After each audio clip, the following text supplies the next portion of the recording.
Is it a sin to get plastic surgery? Let's get into this video.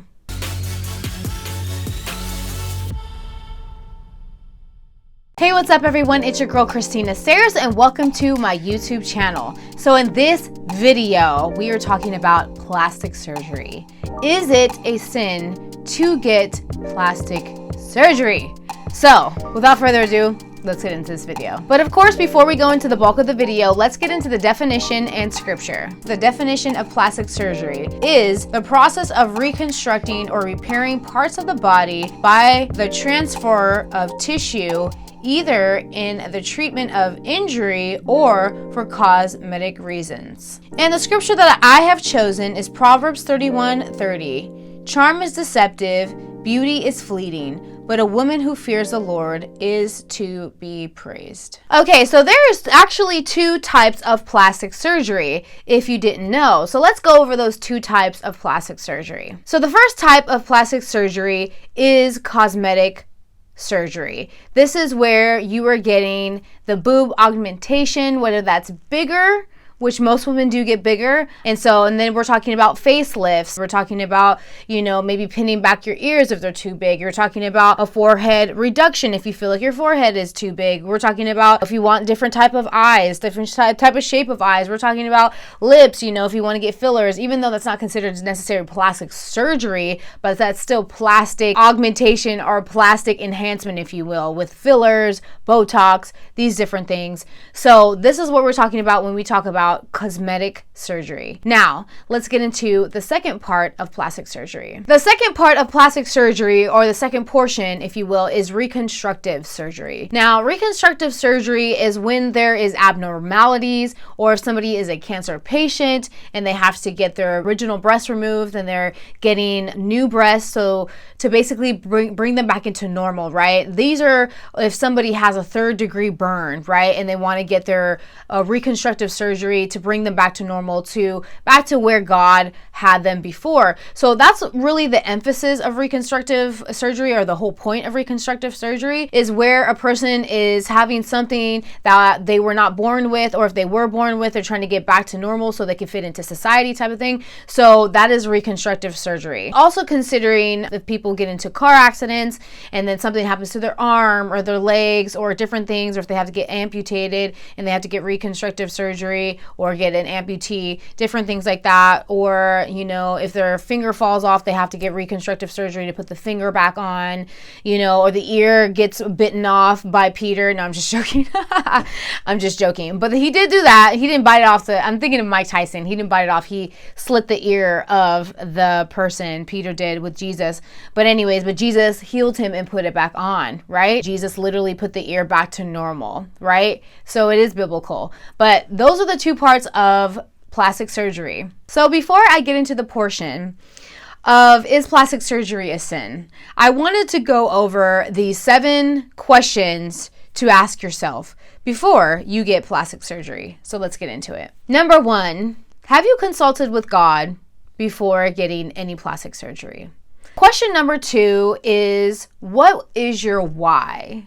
Why are you getting plastic surgery? The third question would be, are you wanting cosmetic surgery to fit the standard of beauty? My fourth question would be, are you dealing with childhood insecurities that might not have been processed yet? The fifth question would be, are you financially equipped to be able to go on this long journey of cosmetic surgery? Because just a side note, cosmetic surgery is, number 1, is expensive. The sixth question would be, are you willing to accept the lifelong possibility of the permanent surgery that you're going to be having? And my 7th question is, are you okay with your plastic surgery possibly making you stand out a little bit more and not necessarily in the best way? So now for the portion of actually answering the question, is it a sin to get plastic surgery? And the answer is no, it's not a sin per se to get plastic surgery. Again, my stance in terms of reconstructive surgery, I think reconstructive surgery is totally okay because you're getting back to normal, right? You're getting back to to where God, like a natural version of you, right? Especially with the accidents or cancer or a third-degree burn. With plastic surgery specifically in the Bible or reconstructive surgery, it does not say thou shalt not get plastic surgery or thou shalt not get cosmetic surgery. But we have to keep in mind that this does coincide with vanity, though. Cosmetic surgery specifically coincides with the spirit of vanity. So my final thoughts are going to be that I think the aging process, by the way, after I got delivered and actually was able to see from the eyes of Jesus, with the eyes of Jesus Christ, I think personally the aging process is absolutely beautiful. Why? Because it shows God's glory from the beginning to the end of our lives. And that is a beautiful process. And even with the fine lines and even with the wrinkles that come, it's like when a woman is confident with that, it rains humbleness to me. Super humble, because even with the makeup or no makeup or jewelry or no jewelry or whatever, it's like it just shows that she's so not concerned about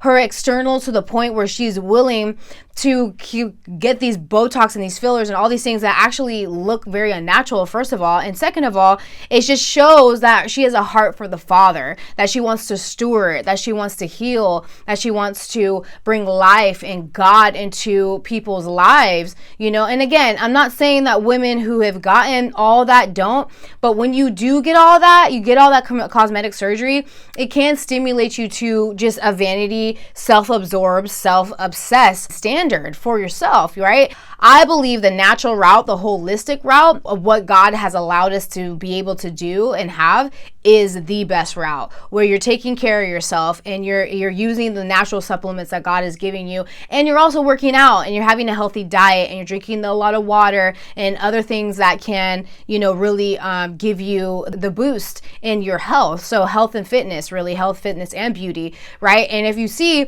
in the Bible, in Ezekiel, and if you see in Esther, even the Proverbs 31 woman, we see that God is totally okay with beauty treatments or, even a nose ring he was talking about, and oils and fragrances and all these different things. That is totally okay. But again, we have to be very, very careful to not make it an idol, right? Standard of beauty changes like a drop of a hat, right? So 1 minute, right, as we've seen in our history, especially American history, 1 minute, a smaller caboose, if you will, or a smaller buttocks, if you will, or thinner lips and straight hair actually used to be what the standard of beauty was. And now fast forward 15 years, 10 years, if that, now voluptuous lips and a voluptuous bottom or buttocks and voluptuous big hair is now back in or in. And so you see the standard of beauty changes all the time. And with cosmetic surgery, again, as I stress, cosmetic surgery is permanent for the most part. With these cosmetic surgeries, there are cons, right? Not only spiritual and mental cons, but there's also physical cons like infections, right? There can be a plethora of infections that can happen with any of these cosmetic surgeries. And again, with the boobs specifically, maybe even the butt too, I don't know. But like with the boobs, you have to get them done every 10 years. I mean, you can look up yourself the horror stories of getting fake boobs or butts or different things like that. So this is definitely something to consider. And a lot of times, unfortunately, with specifically cosmetic surgery, usually there is a deep root of some sort of insecurity or something that happened to you from a trauma as a child, different things like this that are the root of why you want to get plastic surgery. Or maybe you have a boyfriend, fiance, or husband who constantly puts you down, or family members who maybe used to put you down, and maybe specifically about your looks, whether that be your hair, your face, maybe your features or your body, different things like this.